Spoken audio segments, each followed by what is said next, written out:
Hello everybody, कैसे हो आप? आई होप सब कुछ बढ़िया चल रहा होगा। वैसे आपके यहाँ पे सर्दी कैसी पड़ रही है? कमेंट्स में लिख के बताओ। ये है battle through the heavens flame emperor का एपिसोड नंबर 150। अगर आपने अभी तक पिछला एपिसोड नहीं देखा है तो डेफिनेटली आपको उसे देख लेना चाहिए, जिससे इस एपिसोड में होने वाली फाइट आपको समझ में आए। चलो तब भी हम पिछले पार्ट का रिकैप कर लेते हैं। बात ऐसी होती है कि जब नेम डिसाइपल्स की टीम और लोन टीम से टकराती है, वो समझ जाते हैं कि वो लिंगन के मैच नहीं है। एंड में जाके जीलियन ने अपने वुडन टोकन को देने के लिए आगे बढ़ा दिया था, लेकिन बदलाव इसी मोमेंट में होता है। अचानक से स्विच की आवाज के साथ इनके सामने से एक फिगर फ्लैश हुआ था और जीलियन के हाथ से वुडन टोकन गायब हो गया होता है। ये नया फिगर होता है जियान का, और अब उसके पास टोटल 3 वुडन टोकन हो गए होते हैं, क्योंकि नेम डिसाइपल्स की टीम इस तरीके से कॉम्पिटिशन से एलिमिनेट हो गई थी और फटाक से यहाँ से रफू चक्कर हो जाते हैं। जियान भी अपनी टीम को लेकर 3 माउंटेन रेंज की तरफ जाने लगा था, लेकिन लिंगन ऐसा होने कैसे दे सकती थी? आखिरकार इस वुडन टोकन को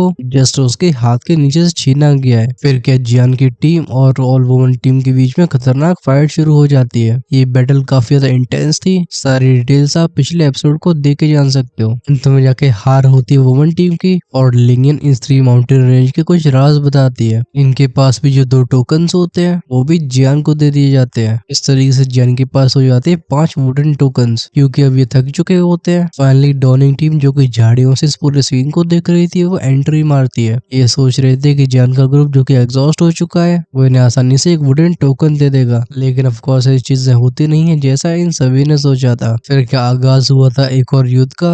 डॉनिंग टीम का कैप्टन ग्वानलू फेस करता है जियान को। वहीं पे लिंगजुआन और म्यूइंग को दो अपोनेंट संभालने पड़ते हैं, क्योंकि ग्रीन फूट और म्यूफंग रिकवर होने के लिए चले गए थे। एपिसोड के एंड में जाके जियान ने उस ग्वानलू की बैंड बजानी शुरू कर दी थी। चलो हम इस एपिसोड में आगे की स्टोरी देखते हैं। जब डॉनिंग टीम के 4 मेंबर्स म्यूइंग और लिंगजुआन को पीछे ढकेलने की कोशिश कर रहे थे, इनके कानों में एक तेज बैंग की आवाज जाती है। ये सभी साथ में मुड़ते हैं ग्वानलू की तरफ। ये चिल्ला के बोलते हैं, टीम लीडर। सिचुएशन कुछ ऐसी थी कि भले म्यूइंग अपने पास एक होली फ्लेम को पोजेस करती हो, लेकिन वो उसकी पूरी एबिलिटीज को यूज नहीं कर पाती, क्योंकि होली फ्लेम होती सील्ड कंडीशन में। और जब उसका सामना होता है ऐसे 4 अपोनेंट से जो कि एक दूसरे के साथ बहुत अच्छे से काम करते थे, तो ये थोड़े से डिसएडवांटेज में आने लगते हैं। ये दोनों जैसे तैसे करके अपने आप को होल्ड कर रहे होते हैं। अब क्योंकि डॉनिंग टीम के 4 मेंबर्स ग्वानलू की तरफ देख के थोड़े से डिस्ट्रैक्ट हो गए हैं, लिंगजुआन और म्यूइंग को सांस लेने का मौका मिलता है। म्यूइंग पूछती है, तुम्हारे कैसे हाल है? ऑल्दो लिंगजुआन का जो कैरेक्टर था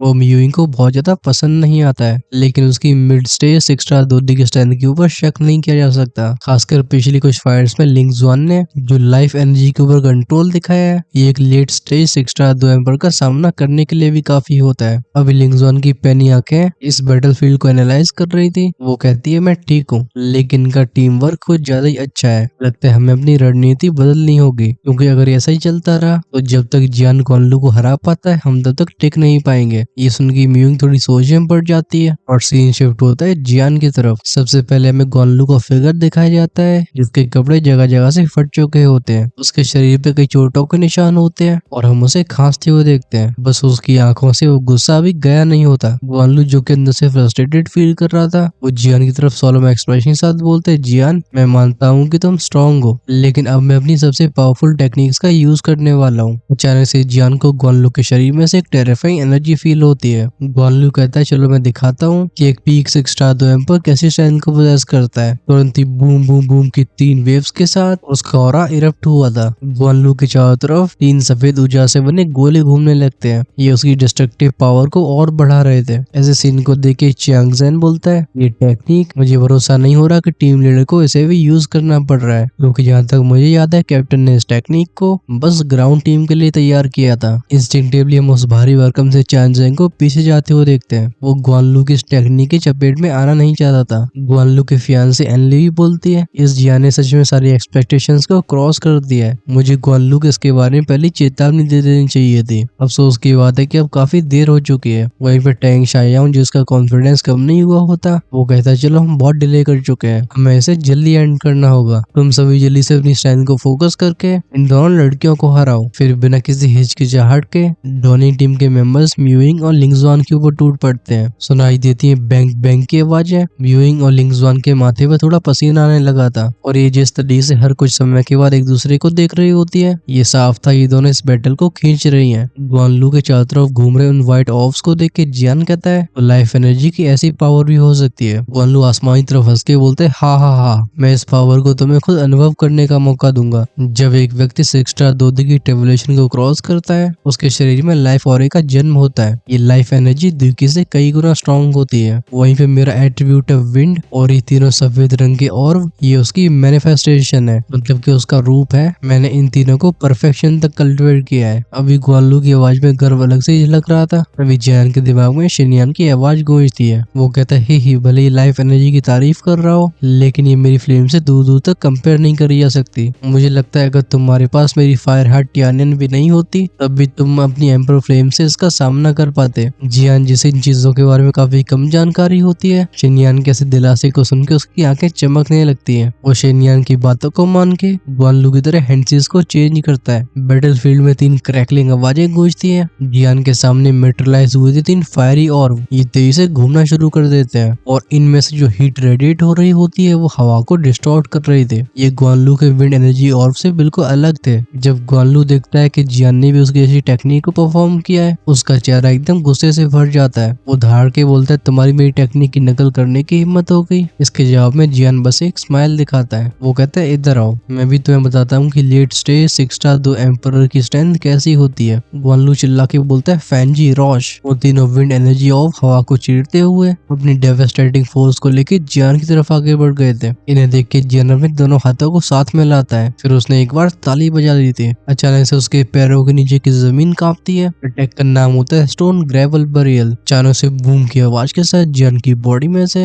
एक येलो फ्लेम से बना ऑरा इरप्ट हुआ था। ऐसा लगता है इन फ्लेम्स में जान मौजूद हो। जहाँ जहाँ से फ्लेम्स गुजरती है मिट्टी लावा में बदलती है। फिर अर्थ शेकिंग बूम बूम की आवाजों के साथ ये दोनों अटैक एक दूसरे से जा टकराते हैं। ऐसा लगता है इन कोलियंस ने पूरे युद्ध के मैदान को ढक लिया हो। देखने वालों की आंखें एकदम चकाचौंध हो जाती हैं। जब जियान ने अपनी येलो फ्लेम को अनलीश किया था, गुआनलू जिसने कई बार होली फ्लेम्स के बारे में पढ़ा होता है, अचानक से उसकी बॉडी ट्रेम्बल होती है। वो कांपती हुई आवाज में कहता है होली फ्लेम। इस समय उसके दिल को एक डर ने ढक लिया होता है। वहीं पे एली जो कि दूर से इस सीन को देख रही थी उसके चेहरे से भी रंग उठ चुके थे। वो कहती क्या ये सच में होली फ्लेम है। एक और बूम की आवाज के साथ दोनों अटैक्स एकदम पीक पे पहुंच जाते हैं। इन दोनों के बीच का बैलेंस बिगड़ा था और जियान के होली फ्लेम से बने गोले गुआनलू के सफेद रंग के गोलों को ओवर पावर कर देते हैं। अचानक से इनमें से विस्फोट होता है ऐसी लाइट का जिसने सभी को अपनी आंखें बंद करने में मजबूर कर दिया था। जब काफी समय के बाद धूल मिट्टी शांत होती है उस डेवास्टेटेड बैटलफील्ड में बस एक फिगर खड़ा होता है और ऑफ कोर्स ये जियान होता है। जियान फिर से एक पीले फ्लेम के क्रिस्टल को हाथ में बुलाता है। तुरंत युद्ध के मैदान में से किसी की डरी हुई आवाज सुनाई देती है। वो आवाज कहती है रुको रुको। सभी की नजरें जाती है गुआनलू की तरफ जिसकी आंखों में हॉरिफाइड एक्सप्रेशन था। वो अब तक अपनी सारी एनर्जी को अपने डिफेंस के रूप में यूज कर चुका था और जिस तरीके से अपने दोनों हाथ उसने आगे कर रखे थे ये बात साफ होती है कि वो अटैक करने के मूड में नहीं है। गुआनलू जियान से कहते हैं जियान क्या सच में तुम्हारे उस आखिरी अटैक में होली फ्लेम की पावर थी। ये सुन के जियान बस एक स्माइल को दिखाता है। वो कहते लगता है मेरी चोरी पकड़ी गई। लगता है इन शब्दों ने गुआनलू के अंदर की फ्रस्ट्रेशन को गायब कर दिया था क्योंकि अगर उसकी हार सच में होली फ्लेम की वजह से हुई है तो ये एक बेबुनियाद हार नहीं है। गुआनलू कहते हैं तो ये सच में होली फ्लेम थे। अभी मैं कहूँ कि तुम ट्विन गोस्ट एम्बर को कैसे हरा पाए। कुछ सोचने के बाद वो कहते हैं जियान मैं इस ज्वालिंग कॉर्डिनेंट का रहने वाला नहीं हूँ। मुझे तुम एक आउटसाइडर बोल सकते हो। मैं एक रॉयल फैमिली से आता हूँ और मेरे एम्पायर में होने वाली लड़ाइयों की वजह से मैं भाग के फंक्शन पवेलियन आ गया था। यहाँ तक बोलते बोलते गुआनलू की आवाज एक भीख मांगने की टोन में ट्रांसफॉर्म हो चुकी थी। वो कहता है मेरे पिता एक बहुत बड़ी बीमारी से ग्रसित है और उसका इलाज बस एक होली फ्लेम से किया जा सकता है। अगर ये किसी भी तरीके से पॉसिबल हो सकता है तो क्या स्टैक कॉम्पिटिशन के बाद तुम मेरे एम्पायर आके मेरे फादर को बचा सकते हो। नाम के तौर पे तुम जो भी चाहो वो तुम्हारा होगा। ये सुन के जियान थोड़ा स्टार्टल्ड हो गया था। लगता है गुआनलू भी सिंपल कैरेक्टर नहीं है। जब गुआनलू जियान से अचानक से ऐसे भीख मांगने लगता है मीफंग और बाकी के लोग भी थोड़े चौंक गए थे।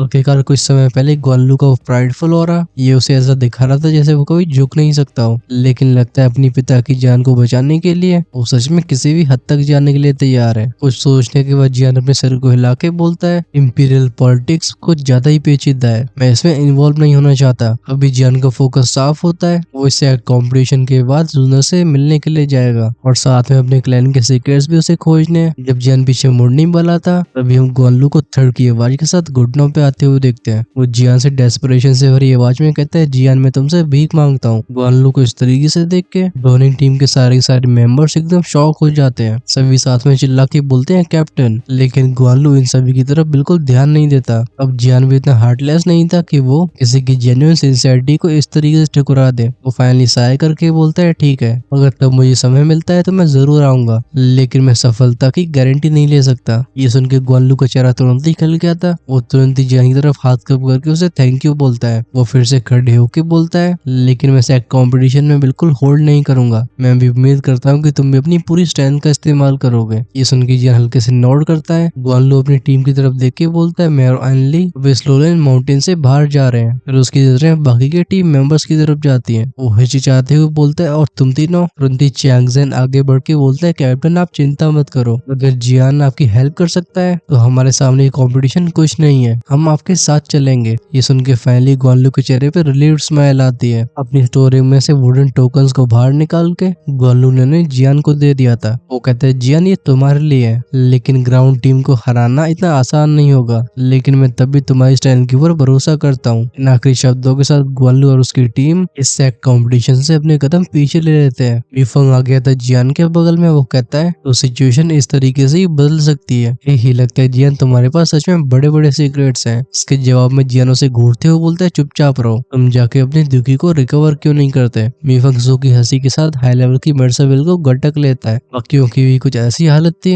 ये सभी आगे आने वाले चैलेंजेस के लिए तैयार हो रहे थे। तभी लिंगजोन आती है जियान के करीब। वो कहती है, जियान क्या तुम्हारे शरीर के अंदर की वो फ्लेम सच में होली फ्लेम है? जियान सिंपली हाँ बोलता है। अभी जियान के दिल में होली फ्लेम से रिलेटेड कई सवाल होते हैं। उसने जब पिछले अटैक का यूज किया था तो वो पाता है कि उसका होली फ्लेम के ऊपर पूरी तरीके से नियंत्रण नहीं है। ऐसा लगता है ये होली फ्लेम अपने मन से काम कर रही हो। जब जियान अपने दिमाग में ये सब सोच रहा था, लगता है शेनियान को उसकी भनक लग गई थी। शेनियान खुद से बोलता है, क्या इस लड़के ने कुछ जान लिया है? अगली पल में उसकी आंखें थोड़ी सी डर से भर गई होती है। शेनियान कहता है कि मैं उम्मीद करता हूँ कि ये मेरी गलत फहमी होगी, क्योंकि अगर ये इस चीज के बारे में जान लेता है तो फिर वो मेरा अंत होगा, क्योंकि अब उसकी टीम के पास पर्याप्त टोकन्स होते हैं। तो उसके 3 माउंटेन रेंज के द्वार खुल गए होते हैं। जियान कहता है, चलो जल्दी से रिकवर करो, हमें जल्दी से मूव करना होगा। सीन शिफ्ट होता है। हम देखते हैं उस चेम्बर को जिसमें अर्थ पैलेस के डेप्यूटी हेड शंग युआन मौजूद होते हैं। वो अपने सामने कांच के गोले में जियान और बाकियों की फाइट्स को देख रहे थे। शंग जुआन कहते हैं, ये बच्चे सच में अच्छा कर रहे हैं। फिर उनका ध्यान जाता है लिंक्स जुआन के ऊपर। वो कहते हैं, हॉल मास्टर ने मुझे खुद इस लड़की की देखभाल करने के लिए बोला है। लगता है जियान के साथ ये भी फाइनल में पहुंच गई है। जियान जैसे एक्सेप्शनल टैलेंट के आने से लगता है ह्यूमन पैलेस में एक नई जान आ गई है। असल में शेंग युआन के सामने जो टेबल होती है उस पे ऐसे 10 और मौजूद थे। इनमें लोलन माउंटेन की अलग अलग सिचुएशंस दिखाई दे रही होती है। अभी इनमें से 8 डिम हो चुके थे, जिसका मतलब होता है ये हार चुके हैं। वहीं पे चमकने वाले बस 3 थे। लगता है जब ग्वानलू का ग्रुप इस जगह से चला जाएगा तो इन 3 गोलों में से एक और डिम हो जाएगा। शंगजोन एक एंटिसिपेशन से भरी आवाज में कहते हैं, लगता है फाइनल बैटल जियान की टीम और अर्थ पैलेस की स्ट्रॉन्गेस्ट टीम के बीच में होने वाली है। मैं इस शोडाउन को देखने के लिए काफी एक्साइटेड हूँ। ये कह के वो उस चेम्बर से बाहर चले जाते हैं। इनकी दिशा 3 ग्रेट माउंटेन रेंज की तरफ थी। जब इस 3 माउंटेन रेंज के द्वार पे जियान की टीम अपने आप को रिकवर करने की कोशिश कर रही होती है, तब तक अर्थ हॉल की वो स्ट्रॉन्गेस्ट टीम इस 3 माउंटेन रेंज में अंदर जा चुके थे। इनके पास 3 वुडन टोकन्स होते हैं जो इन्हें मिस्टीरियस बैरियर के उस पार ले जाते हैं। जैसे ही अर्थ हॉल के इन 5 मेंबर्स ने उस बैरियर के अंदर एंटर किया था, एक पावरफुल फोर्स इन्हें बिखरा देती है। इस ग्रुप के लीडर का नाम होता है जू युआन और इसकी strength half step 7 star 2 emperor level तक पहुंच चुकी होती है। अब इस बंदे की पैनी आंखें अपनी चारों तरफ देख रही थी और उसे बस फॉग ही फॉग दिखाई देता है। जब अचानक से सिचुएशन इस तरीके से बदलती है तो जू युआन, जो कि हमेशा कॉन्फिडेंट रहा करता था, वो भी काफी ज्यादा सीरियस मोड में लग रहा होता है। साथ ही मीस के बोलता है, डैम इट, आज से पहले ऐसा कभी नहीं हुआ, यहाँ पे आके हो क्या रहा है। यानी माउंटेन रेंज की और भी गहराइयों में से उसे पावरफुल और फील होते हैं। जू युआन कहते हैं, यहाँ पे रहने वाले बीस्ट पावरफुल होंगे, मुझे एकदम चौकन्ना रहना होगा। सीन ले जाता है वांग चेन के पास। ऑफ कोर्स ये वही बंदा होता है जिससे जियान ने पहले फाइट करी थी। अभी इसके साथ में एक बंदा था जिसका नाम था शिंग यू। इस बंदे के चेहरे पे कोई हड़बड़ी दिखाई नहीं देती। शिंग यू चारों तरफ स्कैन करते हुए पूछता है, ओके सीनियर ब्रदर जू युआन गए कहाँ पे? वांग चेन कहता है, मैं यहाँ पे उनकी ऑरी को सेंस नहीं कर पा रहा हूँ, लगता है इस ट्रायल ने एक अजीब मोड ले लिया है। शिंग यू को सोचने के बाद बोलता है, एल्डर्स ने कहा था कि इस माउंटेन रेंज में एंटर करने के बाद हम सभी को साथ में रहना है। मुझे लगता है ये अनजाने बदलाव है। चलो हम इस एरिया को सर्च करते हैं। अगर सीनियर ब्रदर और बाकी के लोग पास में होंगे तो उन्हें ढूंढने में हमें ज्यादा परेशानी नहीं होनी चाहिए। ये कह के एनर्जी के एक लेयर दोनों को घेर लेती है। इसी माउंटेन रेंज की एक और जगह पे होता है जांग वुमैंग। ये भी अर्थ हॉल की उसी टीम का मेंबर था और इसकी स्ट्रेंथ 6 स्टार 2 एम्पर के पीक पे होती है। ये स्प्लैश की आवाज के साथ एक झील में छलांग मारता है। कुछ समय के बाद उसका फिगर बाहर आया था। अभी उसके चेहरे पे इरिटेशन साफ दिखाई दे रही होती है। वो घुर्रा के बोलता है क्या वाहियात जगह है और आखिर मुझे इस झील के अंदर क्यों टेलीपोर्ट किया गया। वो जैसे जैसे अपनी फ्रस्ट्रेशन को शांत कर पाया था, हम उसे टियानम्यू माउंटेन रेंज की और भी गहराइयों में जाते हुए देखते हैं। इनके आखिरी मेंबर का नाम होता है चिंगशिंग। ये टीम की अकेली फीमेल होती है और इसकी स्ट्रेंथ भी लेट स्टेज 6 स्टार दूधी की होती है। एक शांत सी जगह पे खड़े होकर अपनी सराउंडिंग्स को चेक कर रही थी। बस उसके चेहरे पे औरों की तरह कंफ्यूज्ड एक्सप्रेशन नहीं होता। चिंगशिंग कहती है मास्टर ने मुझे पहले ही बताया था, हमें अलग कर दिया गया है। मुझे लगता है ये बाउंडलेस लेसर माउंटेन होगा। वो अपनी मास्टर की कुछ चेतावनियों को याद करती है। चिंगशिंग कहती है लगता है इस जगह का ओवरलॉर्ड कुछ प्लान कर रहा है। यही लेकिन मैं उन सीक्रेट्स को खोज के रहूंगी। अपनी आंखों में डिटर्मिनेशन को लेके वो भी जंगल की गहराइयों में जाने लगी थी। फाइनली सीन जाता है बाउंडलेस माउंटेन के टॉप पे। हम सीन उसी गुफा के अंदर का देखते हैं जहाँ एक फिगर एक कल्डन के बगल में बैठा हुआ था। इस कल्डन में से बहुत अजीब सी स्मेल आ रही होती है। तभी लगता है उसे कुछ सेंस हुआ था। वो एक सिनिस्टर स्माइल के साथ बोलता है लगता है शिकार यहाँ तक पहुंच गई है। नजारा थोड़ा सा ऊपर से दिखाया जाता है और अब हमें फाइनली समझ में आता है कि इन दोनों कल्डन्स के अंदर क्या चीज मौजूद है। इनमें से एक ह्यूज कल्डन खून से भरा होता है और दूसरे में अनगिनत मैजिकल कोर्स दिखाई दे रहे थे। वो बच्चे की तरह दिखने वाला ईरी फिगर बोलता है बर्निंग इंसेंस पॉइलिंग के डिसाइपल्स, तुम्हारा मेरी दावत में स्वागत है। चलो हम इस गेम को शुरू करते हैं। पलक झपकते 3 दिन और निकल जाते हैं क्योंकि जियान के पास मेडिसिन का भंडार होता है। इन 3 दिनों में उसके ग्रुप ने अपनी 80% स्ट्रेंथ को वापस हासिल कर लिया था। पिछली इंटेंस बैटल्स को लड़ने के बाद म्यूफंग और ग्रीन फ्रूट भी अपनी 6 स्टार दूधी की टेबलेशन के करीब आ चुके होते हैं। जियान जो कि भी ट्रेन कर रहा था वो अचानक से खड़ा हो जाता है। वो कहता है क्योंकि आप लोगों ने लगभग रिकवर कर लिया है तो अब 3 मेजर माउंटेन रेंजेस में जाने का समय आ गया है। म्यूफंग के चेहरे पे भी स्माइल थी। वो कहता है मेरी यहाँ पे स्ट्रेंथ बहुत अच्छे से ग्रो कर रही है। अगर हमारे पास बचा हुआ कंपटीशन नहीं होता तो अब तक मैं शायद 6 स्टार दूधी की ट्रिबुलेशन का सामना कर रहा होता। ये सुन के ग्रीन फ्रूट एक काम एक्सप्रेशन के साथ बोलती है 6 स्टार दूधी की ट्रिबुलेशन का सामना करना, इसमें कोई जल्दबाजी नहीं करी जा सकती। उसकी आवाज में एक चेतावनी वाली टोन होती है। ग्रीन फ्रूट कहती है अगर तुम पूरी तरह से प्रिपेयर नहीं होते हो। इतना कह के वो शांत हो गई थी। म्यूफंग अपने हाथ को वेव करके बोलते है मैं जानता हूँ, मैं तो बस ऐसे ही कह रहा था। फिर वो मुड़ाता म्यू यिंग और लिंगजुआन की तरफ। वो कहता है तुम दोनों के बारे में क्या है, क्या तुम दोनों तैयार हो। लिंगजुआन स्माइल के साथ बोलती है मैं तो तुमसे पहले ही तैयार हो गई थी। तभी म्यू यिंग जियान की तरफ मुड़ती है। वो कहती है तुमने अपनी होली फ्लेम की पावर को यूज किया है, क्या तुम सच में ठीक हो। जवाब में जियान बस अपने कंधों को फहराता है। मुझे अभी सिचुएशन ठीक लग रही है क्योंकि मैंने होली फ्लेम की ऐसी स्ट्रेंथ को पहली बार अनलीश किया था। मेरा इसके ऊपर कंट्रोल थोड़ा सा ऑफ था, लेकिन जब अगली बार मैं डॉनिंग टीम का सामना करूंगा मुझे लगता है वो मेरा 5 मिनट तक भी सामना नहीं कर पाएंगे। वैसे जियान यहाँ पे एग्जेजरेट नहीं कर रहा था। उसकी होली फ्लेम की सप्रेसिव पावर और उसकी स्किल्स ये उसे एक अलग ही कॉन्फिडेंस देती हैं। उसे भरोसा होता है कि 7 स्टार दूधी से नीचे उसे कोई हरा नहीं सकता। एक बार फिर से वो 3 माउंटेन रेंज की तरफ फोकस करता है। जियान कहता है क्योंकि हम सभी तैयार हैं तो चलो चला जाए। अभी म्यूफंग को एक बात याद आई थी। वो कहते हैं हमने अभी बहुत सारे टोकन इकट्ठे कर लिए हैं। लिंगजुआन भी बताती है लेकिन उस पाथ में जाने के लिए हमें बस 3 वुडन टोकन की जरूरत होगी। 3 माउंटेन रेंज में एंटर करने के बाद बाकी के टोकन अपने आप ही मिट्टी में बदल जाएंगे। यूइंग की अभी भौं सिकड़ी हुई थी। वो उस ऊंची सी चोटी को देख के बोलती है मुझे फील हो रहा है कि इस बार हमारा मिशन सिर्फ उस 5 एलिमेंट बीज को डिफीट करना नहीं होगा बल्कि चीजें और भी कॉम्प्लिकेटेड है। जियान की आंखों में डिटर्मिनेशन होती है। वो कहता है चलो तो फिर सीक्रेट्स के बारे में पता लगाया जाए। जब 3 माउंटेन रेंज के बैरियर के सामने पहुंचे होते हैं तब इनसे थोड़ी सी दूरी पे एक शैडोई फिगर अपीयर होता है। ये घोस्टली फिगर यिनम्यू होता है जो कि क्रो घोस्ट एम्पर का सबऑर्डिनेट था। यिनम्यू कहता है तो ये लोग यहाँ पे पहुंच चुके हैं। इस जगह की रेस्ट्रिक्शन स्ट्रॉन्ग है। अच्छी बात है कि मेरे पास घोस्ट एम्पर की पावर है। मेरे लिए बिना टोकन्स के भी इस बैरियर के पार जाना ये बिल्कुल बच्चों का खेल है। ये कहती है उसके चारों तरफ की डार्क एनर्जी और भी टेंस हो जाती है। जैसे जियान का ग्रुप टोकन्स का यूज करके उस मिस्टीरियस बैरियर के उस पार गया था, ये फिगर भी पीछे से गायब हो जाता है। जब ये पहुंचते हैं बैरियर के दूसरी तरफ इन्हें चारों तरफ से एक भारी भरकम सी फोर्स महसूस होती है। ऐसा अजीब सा प्रेशराइजिंग एटमॉस्फेयर म्यूफंग और ग्रीन फ्रूट को ज्यादा प्रभावित करता है। खासकर म्यूफंग जिसे उसकी एनर्जी से डील करने में काफी अनुभव था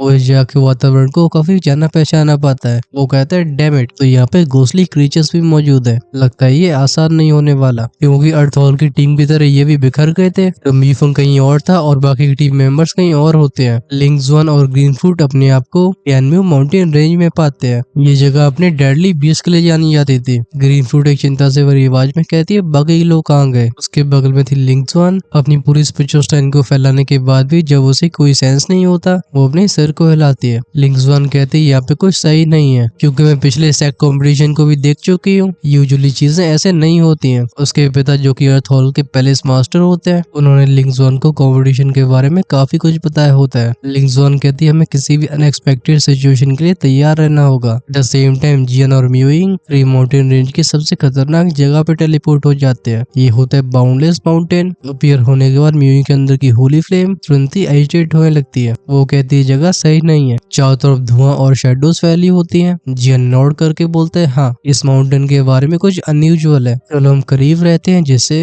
हम एक दूसरे को सुरक्षित रख पाए। तब अचानक से म्यूइंग जियान की तरफ मुड़ी थी और उसकी आंखें पूरी तरह से ब्लू हो जाती हैं। उसका जेंटल ऑरा अचानक से कोल्ड हो गया था। जियान रिएक्ट भी नहीं कर पाता, तब तक वो ब्लू होली फ्लेम सीधा उसे टारगेट बना लेती है। वो इस अटैक का विरोध करने के लिए अपनी एनर्जी का यूज करने वाला था। उसी मोमेंट में जियान म्यूइंग की आंखों को नॉर्मल होते हुए देखता है और वो उसे पलकें झपका के एक इशारा करती है। हालांकि उसके पास ये समय नहीं था कि वो सोच सके कि म्यूइंग ने उसके ऊपर हमला क्यों किया, लेकिन म्यूइंग की जानी पहचानी नजरों को देख के वो उस अटैक को खुद से टकराने देता है। बैंग की आवाज के साथ हम जियान की बॉडी को जैसे फुटबॉल की तरफ पीछे जाते हुए देखते हैं। फर्क बस इतना था कि उसे कोई गहरी चोट नहीं आई होती, बल्कि जियान फील करता है कि उसकी फायर हार्ट टियानिन की स्पिरिट यानी कि शेन्यान एक गहरी नींद में चला गया है। अभी उसका एक्सप्रेशन सीरियस हो चुका था। वो रियलाइज करता है कि म्यूइंग के अटैक के पीछे टारगेट वो नहीं था, बल्कि म्यूइंग कुछ गहरी चीज को निशाना बना रही थी। जियान स्थिर आवाज में कहता है, तो क्या परेशानी है? म्यूइंग की आंखें फ्लिकर हुई थी। वो कहती, जब तुमने पिछली बैटल में होली फ्लेम की सोर्स पावर को यूज किया था, मैंने उसके अंदर कुछ अनयूजुअल नोटिस किया है। मुझे लगता है तुम होली फ्लेम के असली मास्टर नहीं हो। ये सुन के जियान की भौएं और से उठ जाती है। वो कहता है, तुम कहना क्या चाहती हो? उस होली फ्लेम को मैंने डिवावर किया और उसकी सोर्स फ्लेम मेरे शरीर के अंदर रहती है, तो आखिर मैं उसका मास्टर कैसे नहीं हो सकता हूँ? जियान के शब्दों को सुन के लगता है म्यूइंग अपने दिमाग में कुछ विचारों को बनाने लगी थी। लगता है वो सोच रही थी कि कुछ बातों को जियान को कैसे समझाया जाए। वो अपने सिर को टिल्ट करके बोलती है, ये इतना सिंपल नहीं है। उस होली फ्लेम की स्पिरिट अभी तुम्हारे अंदर एग्जिस्ट करती है और ये तुम्हारे नियंत्रण से बाहर है। वहीं पे तुम बस एक ऐसे मीडियम हो जिससे होली फ्लेम की पावर फ्लो होती है। मेरे पिछले अटैक ने तुम्हारी होली फ्लेम की स्पिरिट को सप्रेस किया है। वो टेम्परेरी बाहर की चीजों को देख नहीं पाएगी। इन शब्दों ने जियान को एकदम चौंका दिया था। उसे हमेशा से ऐसा लगता था कि होली फ्लेम को डिवॉर करके वो उसका असली मालिक बन जाएगा, लेकिन म्यू ने जो एक्सप्लेन किया है उसे इस बात में कोई भी झूठ मालूम नहीं पड़ता, क्योंकि जो उसने कुछ समय पहले ग्रेवल बरेल टेक्निक को यूज किया था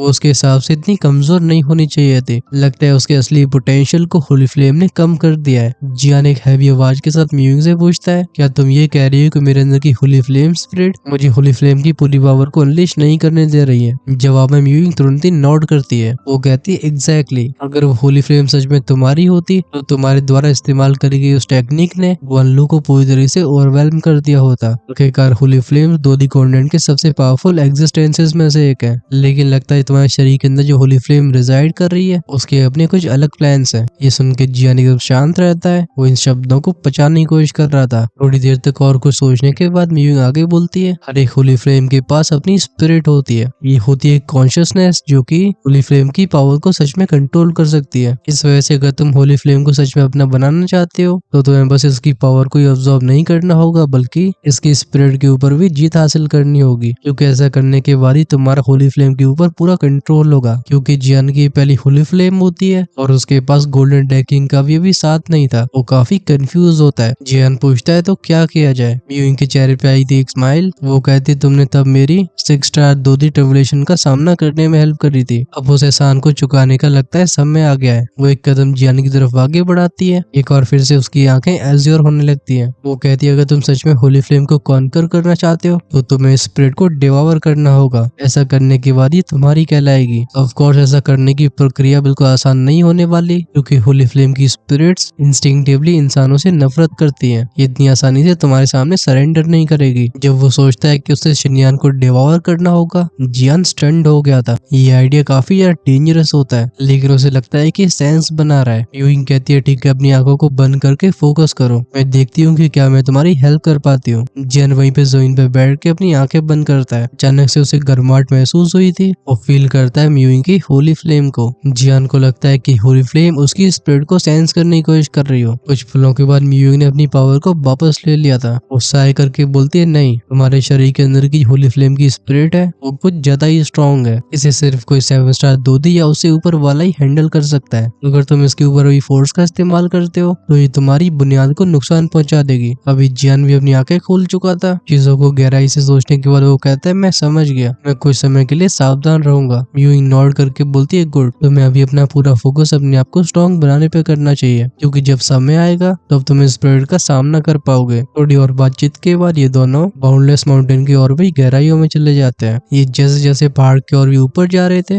एटमोस्फेयर और भी eerie होने लगता है। चारों तरफ की चट्टानों के ऊपर एकदम घनी मिस्ट मौजूद होती है। ऐसा लगता है वहाँ पे कोई शैडोई फिगर दोनों के ऊपर नजर रख रहे हो। ये बहुत ही अनसेटलिंग फीलिंग होती है। अपने चारों तरफ स्कैन करने के बाद जियान कहता है, ये अजीब है, हमें चलते हुए काफी समय हो चुका है लेकिन अब भी हमने डेड व्यूज को देखा भी नहीं है। इस जैसी जगह के लिए चीज बिल्कुल नॉर्मल नहीं है। मियुंग भी नोट करती है, उसका एक्सप्रेशन सीरियस होता है। वो कहती है, लगता है हम असली डेंजर को इस पहाड़ की चोटी पे जाके फेस करेंगे। इस बात से जियान भी एग्री करता है। तभी वो फील करता है अपने अंदर एक और एग्जिस्टेंस को। ऑफ कोर्स ये शेनयान था। शेनयान की आवाज जियान के दिमाग में गूंजती है। वो पूछता है, जियान अभी कुछ समय पहले क्या हुआ था? सच को छिपाते हुए जियान कहता है, कुछ नहीं था। मियुंग थोड़ी सी आउट ऑफ कंट्रोल हो गई थी लेकिन चीजें फिर से नॉर्मल हो चुकी हैं। लगता है शेनयान ने इस एक्सप्लेनेशन को स्वीकार कर लिया था। वो फिर से शांत हो जाता है। जियान मुड़ता है मियुंग की तरफ। दोनों के चेहरों पे नोइंग स्माइल होती है। फिर से इनकी जर्नी कंटिन्यू होती है। दोनों को पता नहीं होता कि इस बाउंडलेस माउंटेन के पीक पे कैसा खतरा इनका इंतजार कर रहा है। सीन एग्जैक्टली वहीं पे गया था। हम बाउंडलेस माउंटेन के सबसे ऊपर उस गुफा के अंदर के सीन को देखते हैं। ध्यान गया था उस बच्चे के ऊपर जो कि दो बहुत बड़े बड़े कर्डन्स के बीच में बैठा था। एक कर्डन में से खून की महक बाहर आ रही थी और दूसरा चमकीले मेडिकल कोर से भरा होता है। वहाँ में डेथ और डिके वाला ऑरा फैला हुआ था। वो फिगर जो कि लगातार दोनों कर्डन से ब्लड और डीमन कोर की एनर्जी को ऑब्जर्व कर रहा होता है, उसकी आंखों में एक डिमोनिक लाइट थी। वो हंस के बोलता है, डिलीशियस, ये सिंपली डिलीशियस है। उसके हर एक एब्जॉर्प्शन के बाद हम उसकी ऑरा को और भी डार्क और ऑप्रेसिव होते हुए देखते हैं। वो बच्चा अपनी सिनेस्टर सी आवाज में कहता है, इंसान, बर्निंग इंसेंस पवेलियन ज़्वान सेंटियन, एक दिन तुम सभी को मेरे सामने सर झुकाना होगा। तभी वो अचानक से गुफा के द्वार की तरफ मुड़ता है। उसकी आंखें चिली हो जाती हैं। वो कहता है, नाइट कैट, हमारे पास कुछ मेहमान है, जाओ उनका स्वागत करो। गुफा के अंधकार में से बाहर आता एक शैडोई फिगर। ये खूबसूरत औरत होती है। वो भाव करके बोलती है, मास्टर, जैसी आपकी इच्छा।